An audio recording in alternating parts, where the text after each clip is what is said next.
ফখরুল সাহেবের মতো সজ্জন ব্যক্তি কেন রাজনীতিতে আসলেন? ফখরুল সাহেব কেন রাজনীতিতে আসলেন, এটা আমার একটা অনেক দিনের একটা প্রশ্ন।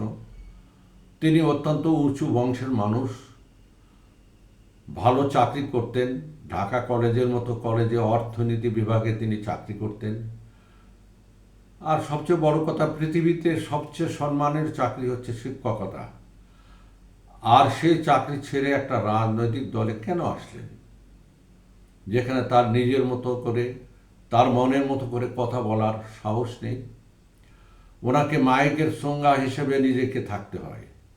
অন্য কোথাও কেউ কথা বললে তারপর সেই সংজ্ঞায় তা ভেসে আসে, সেই কথাটাই তাকে বলতে হয়। এমন ধরনের মানুষ তো তিনি মনে প্রাণে নন। তিনি নিজের মনের কথাগুলো কখনো বলতে পারেন না।